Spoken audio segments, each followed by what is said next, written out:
Hair is a part of your beauty, so. The hair doesn't change the way I feel. No, never did. You never wore beads? Never wear beads in my hair. I wear ribbons as a kid, as a child. It makes you look different. I'm not saying you don't look good without it, but it makes you look completely Want different. to look more natural most of the time.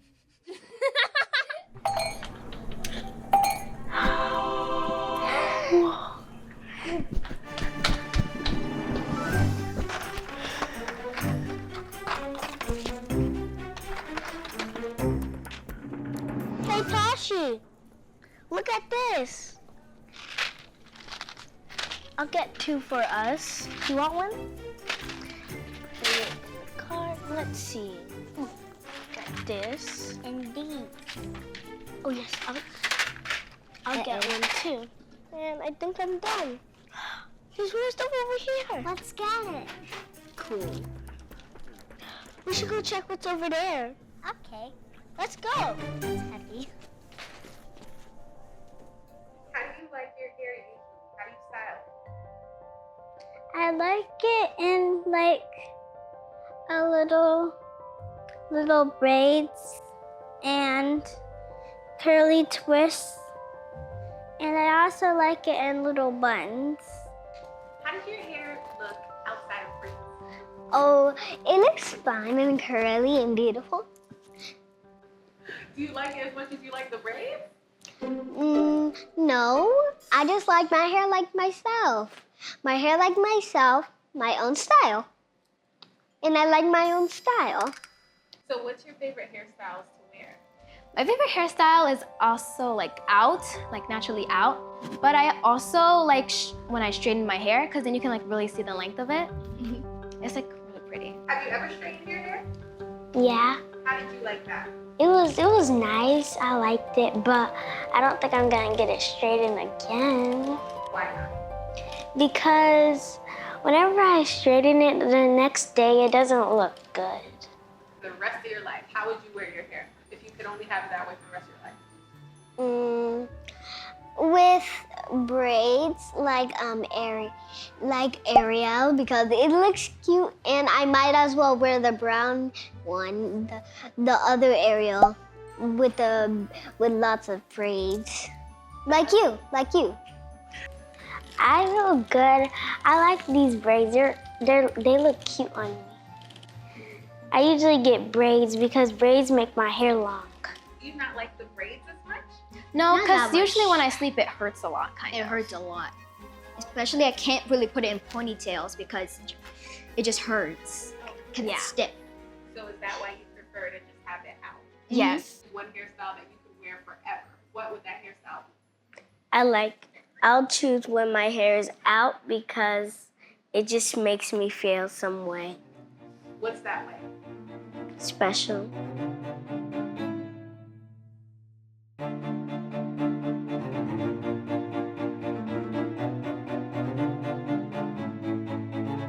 Do you know the origin or history of these? You know what? Outside of it depends on what perspective you're talking about. There is a lot of origin and history from West Africa of beads, especially glass beads, coming out of the Ashanti and the Akan. How they made glass beads.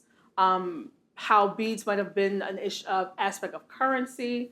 So a little bit of that, but how they came to be in our hair. I mean, I think about when I think about beads and fabulous, I think about Fela Anakuti and his wives and the queens and how all 27 of his wives had these fabulous, beautiful hairstyles, and it represents some aspect of royalty. I think that a lot of times our young people need to understand the importance of identity and what that means today, yesterday, and tomorrow. I wasn't allowed to have beads because they made too much noise and it irritated my mom. And I was always like, if I'm walking, I'm a kid. So I obviously am walking around, I'm running around the house. And so I remember I probably got beads probably less than 5 times in my life. And either they're too loud when I'm running around, or she feared that I might choke on them if I'm putting my hair in my mouth or if I'm at a playground. So it's just beads are not safe, and they're too small and they're not safe, and they make a lot of noise. You mentioned you wore bubbles. Yeah, yeah, that was really big for my mom. I always had to get the either, I don't know, bubbles or barrettes or bows, whatever you want to call them. They're like little circles and they're on like this little wire and you twist them and you wrap them together. I remember having a drawer full of those. Like my mom had a drawer full of those in every color. And whatever outfit I was wearing that color for the day. Like she was very adamant about that. It doesn't matter if my hair wasn't done, I was still gonna have that on my head. And what is hair adornment like in your culture? So I'm Haitian. My parents are both of them were born in Haiti. So typically when you're younger, it's a lot of like ribbons. Schoolgirls have ribbons. We call them bulgogos, which is like, they're like circular barrettes tied together with a rubber band, and usually put that at the base of like a twist or a braid. And then of course like beads and barrettes, like the clips that you put on the ends of a braid or twist. So that's typically what you see. Did you see that often? Or All the time. all the time? All the time. I literally walked around my house to look. Pictures of my moms and her sisters in Haiti. Everyone had a ribbon, everyone had a barrette. Like hair was always accessorized, even in the islands. The first time I got braids, I was 8. My mom took me to get my hair done. I got some cornrows all the way back down to my, it was shorter back then, down to like my neck or so, just about my shoulder area. And that was the first time I got beads too. I had these little white and clear beads. How did you feel? Yeah, the little click, clack, the beads would whip me in my neck. It was very foreign. I was very excited, but it was just not, I wasn't used to it. And I see you have your natural hair out. How often do you wear your natural hair and braided hairstyles? So I transitioned with a big chop about 2 years ago. So I'd say for the last 3 years, even including my transition, I'd wear braids all the time. And most recently I've committed to like not braiding my hair because I'm back in school. So it's been about like 4 or 5 months that I haven't put any weaves or anything. And I've just been like embracing the curly afro as is. So how did you feel when you had braids in? Oh, you couldn't stop me. What do you mean? Like I just felt unstoppable. Wake up, hair's already done. I feel cuter with the braids. Yeah, I always feel like prettier with the braids. So braids is like a middle ground for me. The braids, like, you know, if I'm gonna say like I'm my prettiest when I have a side part straight. That's my prettiest to me, or a side part with curls, with weave, obviously. And braids is like a middle ground. Like I'm okay, like I'm pretty, but I always feel like if I'm going out to like a big event and I have braids and it's like, or let's say I'm going to a wedding and I have braids, I would try my best not to have braids at a wedding or something like that. Or if I'm going to like a big party or a graduation or something like that, I'm trying my best not to have braids in that season because it's like a big fancy event. And I don't feel like braids fit that. The thing with braids is after like 2 to 3 weeks, I don't feel pretty anymore either. And I think it's actually, a lot of it is in my mind because the minute my hair gets a little old and I don't feel as pretty, I notice like bumps coming in my face. And I've attributed it to like, it's just because my hair is getting old and I don't think I look the prettiest anymore. There are moments where I have to like undo the conditioning because a lot of the times growing up, you're taught that your natural hair just isn't as cute. It's unruly. It's a lot to deal with. Like nobody wants to, your hair's not, like all these things that you're taught. So now as an adult, I'm having to like force myself to look in the mirror and say, the afro, hot, you look fly, you're cute. And don't let nobody tell you different. And even, or something as simple as wearing my natural hair to like an important event. When you're growing up, you always have to straighten your hair for pictures or for weddings, because then you look presentable. Right now, I'm teaching myself that my natural hair works with every outfit and for every event. And so it's been a challenge, but I'm really like loving the process. I've been natural since probably 2016, and I can count on one hand how many events I literally, like big events, I wore my natural hair to. Slim to none. Hair identity to you. Why is Oh, historically, once again, back in Africa, braids and different things, locks, hairstyles represented your ethnic group. And so it represented your identity. Through the Middle Passage, those things were escaped from us. They were absolutely taken away. So I feel like today we are trying to re-identify who we are, and especially through our hair, whether it's braided, whether it's straightened. That is our person. That's like our crown, who we are, who we represent. I feel like I've struggled so much with feeling like myself based on what my hair looks like, the state of my hair, what I feel like personally has changed a lot over time. I feel like I've settled in this nice little cozy nest once I got my hair locked, and the more that my hair grows, just a sense of accepting myself and my hair in its natural state, and celebrating it rather than fighting it. I've faced plenty of backlash and not niceness and racism, for lack of a better term. And then I'm like, oh, I'm Cuban. And they're like, oh, you're Cuban. Oh, okay. Yeah, you could pass because you're Cuban. I guess that's cool. But I always, upon first glance, they see me, they see what I look like. And I have the locks now, but before I had the afro, it was the same. When my hair was permed and chemicalized and all that stuff, it was also still kind of like, if it wasn't straightened and if it didn't look nice and neat, it wasn't presentable, it was like, no go. I wanted to know, you said something that I thought was very interesting. You said you feel different with different hairstyles. Why is that? And what is that exactly?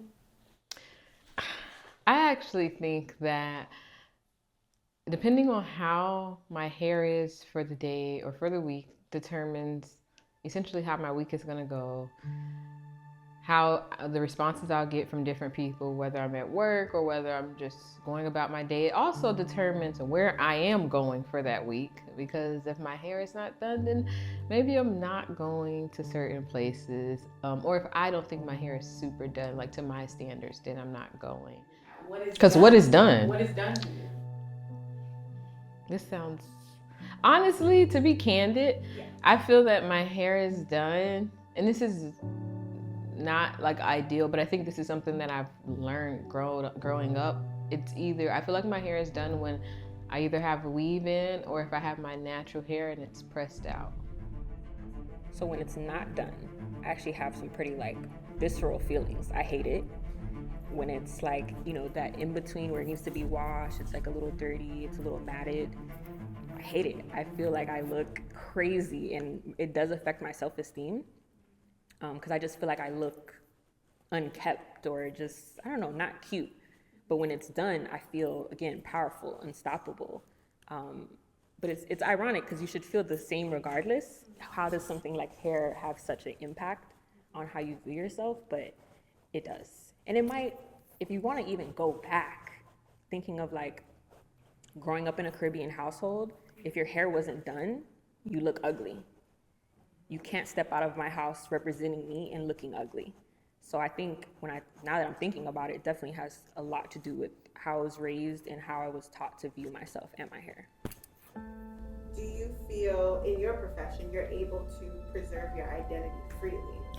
Well, I think my education has a lot to do with that, like how I moved in circles, but it wasn't always that way. I had a situation back in Philadelphia. I was working in radio, and I wanted to take on this marketing job, and my hair was in 2-strand twists, and they politely told me, like, we can give you the job, but you're gonna have to change your hair. You're gonna have to straighten your hair. I was like, oh, heck to the no. So I did not do that. I am unapologetic about how I am preserving my identity. And because it's a serious thing for me, it has taken me far. I feel like when you fake the funk and not identifying who you naturally beautifully are, that can do a couple of things. It can have people not take you seriously in the world, and people might take you for a joke. But if you identify and you know who you really are and you stand on it, people will embrace you. You're real you. And we are Black and we are beautiful. Hair and all, whether it's shaved, afro, locked, straightened hair, green hair, turquoise, whether we take and put all kinds of knots and, tattoos, accessories, beads. It's beautiful. Your classmates at school, how did their hair look? Does it look like yours or is it different? It's different, but it's lovely. And it's beautiful. Beautiful, stylish. Stylish. When they don't have the same hairstyles as you and when they do, do you feel any way? Well, sometimes I wish I have their hair. And then sometimes I love my hair, though. Some of my friends don't really recognize me with this hair. They don't recognize you with your hair? Sometimes. Why not? Because I kind of look a little different with this hair on. Do they point that out in a good way or a bad way, or they just point it out just because they just genuinely don't recognize you? They don't really recognize me that much. Do they change their hair often? No, not really. When I was at work, I was in the middle of doing my hair and I was about to put the headband back on, and for some reason my boss came by and my hair was all puffed up. So she's like, "What's wrong with your hair?" And I'm like, I'm fixing it. But she didn't realize that that's what I was doing. So I had to explain to her that's what I was doing. Do you think there would have been anything wrong if your hair was poofed up already, naturally? They're not used to that. So they came in, when I came in that morning, they saw me a different way. So if they see me like that, they're like, okay, so that's not Monique. That's not how she wears her hair all the time. So like, why is she doing that now? Do you wear your hair like that though, in your own personal time? In my own personal time? Not really. Only one time, one other incident that I've done that because I just felt that I needed to. What do you mean you felt like you needed to? I just needed the hair to get a breeze. But then got made fun of. My colleagues were like, "What's wrong with your hair?" That's just how I felt like wearing it that day. Did that discourage you from wearing your hair again like that? Yeah, it did. Even when you do like wear your natural hair out, even as advanced or how far we've come in 2024, people always have comments, and sometimes you just like refrain from even doing things with your hair to avoid the comments. Like if I come in with straight back braids, does your head hurt? Are you okay? It looks so tight. Just say it's nice. Just say it's nice. Just say I'm fly. That's all you gotta say. You're doing too much. So it's a little tricky. I definitely have to be conservative. You can't have super long braids. You can't experiment with color, because next thing you know, you get a letter from HR about, keep your natural hair color, guys. Keep the length reasonable and stuff like that. So gotta balance it a little bit. If it's my idea, I would like to wear the silk press without the weird comments. That would be my ideal preference. Like I came into this legal profession wanting to have my own sense of style. And I've only been an attorney for just shy of 9 months. And in the 9 months, my own sense of style has been like, even from like down to the way I dress, has been like the subject of many division meetings. The boldest move, besides getting married for this year, that I've done all year, was going to court with my natural hair, like curls. So I had I put it in a bun at the top and my curls, because I had a hair appointment that afternoon. So I went to work like that because I didn't have any time in between work to go home and do my whole hair. And I remember when I went in there, like people just looked at me, and then one of my coworkers, he came up to me and he was like, "Oh, you look so adorable. You look like you're 12." And I was just like, thanks. But it's like comments like that where it's like, when I have my weaving, you'll never even think that. It's like, oh, she's here to handle business. It's not, you look adorable. It's not anything like that. It's just not acceptable. And I remember like in law school, I had a professor and she made a comment about our natural hair. And she was like, Yeah, you know, and for the people that have like different, they like to wear their natural hair and it's different than everyone else's hair. That's, you know, the legal profession, I'm just being honest with you, is not gonna take you seriously. It's just like, I hate that it's that way, but that's just what it is. And it's true, like, you don't wanna, you stick out already, like, as the only black girl, as 2% of girls are attorneys or black women, and 2% of the legal force is made up of black women. So you stick out in every space that you go. So it's like, do you want to cause even more attention to you, to where people are like, how did she get here? Or she can't even dress appropriately or look like everyone else. What is the connection between resistance and confidence? I'm probably like what John Lewis would say, a good troublemaker. And so I like to rattle the boat. I question everything, especially when it comes to who I am and how my belief system is and what I think is right. And so I think resilience is an act of confidence, because like the whole status quo, like to wear your hair as in the 1960s with a fro, oh my God, if you ever read the articles on it was a lot of resistance when it came to that. So when it comes to that, I think that's the most powerful act.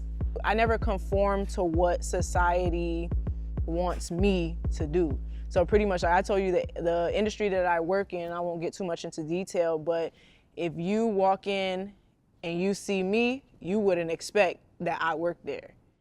And everything is not always about race, but again, when you are from my background, you're of African American descent, like we know everything that dates back pretty much. So there's a societal norm that's been created, and there's ways that You like breaking the perception. Yeah, because people have this idea, or society has this idea that, especially when you have dreads, and I have hella tattoos too, so it's just like I would be considered a stigma. So pretty much when people look at me, they'll have an idea about me, and I love that, because it's like kind of like cracking a code. Like literally, I could switch it up on you. I can be anybody that I want to, and I don't care. I don't care how you feel about how I look, because ultimately I don't care how people look. I feel like we're all our own individuals. Like if we all share the same exact DNA, it's just like, bro, what is the world? Like, and there's no such thing as a perfect world. So From what you're saying, hair is a way to crack that code.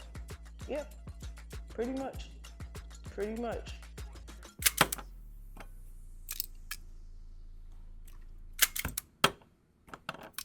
Hi, my name is Sunny. I'm the owner of a Diamond Beauty Supply in Miami Gardens. I've been working here for 26 years. So I know all my customers. So they know everything about me. Not everything, you know. I know something about all my customers, you know, at least their names, where they live. So it's like, you know, sometimes I can easy to communicate. Right. Yes. So how do you feel knowing that you're at that intersection between beauty and joy with the community that you serve? I mean, they have an expectation. Oh, I'm gonna have a braid, and then okay, I'm gonna add this decoration or hairpiece onto the braid. So, and when they see what they like and they buy, they're so happy. So as long as they're happy, I feel good. That's all about it. I mean, the fashion to me, for them, is not just the buying, getting new hair, new look. It's just their own. I will say like what was gonna say, like individuality. Right. So that's what it is. They have to express their individuality. So that's the most important fact. It's not like, you know, you doing this to show out to other people. Yeah. I'm not sure if people know about the Tijon laws in Louisiana. Historically, where Black women hair was so beautiful or so present that it was like shunned upon. And so they passed a law that made them have to cover their hair. But in the aspect of being creative and beautiful, what they did was bedazzle their hairdress. They put on beads and different kinds of flowers, and it got so creative that even the Europeans of that environment of the time started to emulate them. So yes, whatever we do creatively, whether it's beads or green braids or turquoise hair, I think it's beautiful and I think it's creative and I think it shows our highest form of expression.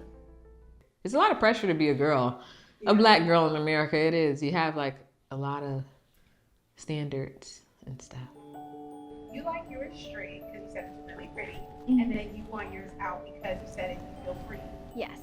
So how does it feel to be free? What does that look like? What does that feel like? It just feels really, really good. Feel free. Yeah, because like can just nothing wave it too out. much on your hair and all that stuff. You just wave it. Yeah, just keep your hair like the way you like want it, because then you like feel like free. You feel and all that better. stuff. You'll Like, feel you feel better. better about yourself. So hair, it has a really big impact on how you feel about yourself. Yes. If I feel like I look good, I look presentable, I don't know, that just, it makes me feel good. I wish like there was like a deeper explanation for that, but it's like one of the first things that you see is your outwardly appearance. And it doesn't necessarily have to conform to beauty standards, but if you feel like you look good, who can really tell you different? And you gotta understand too, like with people, they talk about you whether you look good, whether you look bad, whether you look okay. So it's just like, just do you. So the most important thing to you is how God sees you. Correct. And for me, I'll pledge to at least try to wear more silk presses. I will do that. At the very least, it's a baby step. So I at least will do that more. And because I did have a goal that when I became an attorney, I wanted to wear my real hair to graduation, and I wanted to wear it every day after that throughout the entire legal profession. Obviously, I only wore it one time, so I'm gonna recommit to like doing that in the fall because I think it's beauty in that. Black hair is beautiful, period. I think that however one wears their hair, especially with us, the confidence in knowing this is it. This right here is it. This natural way, how it grows out our head, beautiful, fine. Even if we straighten it, it's still beautiful. We, because of so much racism and things that have happened to us as Black women in this space called America, and then throughout the world too, because it happens throughout the world. Sisters in Brazil are on a hair movement. Sisters in South America, South Africa, all over the place. Our hair is always a factor. Why? Because when you're an original, that crown, it just represents so much. And does that make you feel powerful? Does it make you feel unique? Could you describe it a bit more? What that special feeling is? It makes me feel magical.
Like he's never existed. Future scientist and future.